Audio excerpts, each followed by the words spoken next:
to idle. Pop it in forward.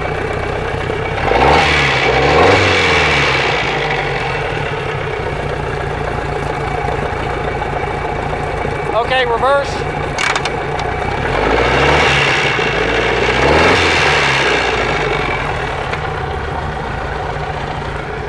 So I came in with 3 problems. One, it was squealing. It was a belt that was loose. Other, it wouldn't drop into gear correctly. It didn't have forward. And I really do wish they would have brought it in a lot sooner. They said they'd just been grinding it. So we've made the adjustment, as you can see on there. Gave it as much forward as it'll possibly have. The next thing that happens, they get a new lower unit. And the third thing, the idle was a little low. It's really hard to set an idle on a boat when it's out of the water, because when you put it in the water, it idles a little slower. So we just idled it up some so it wouldn't die. So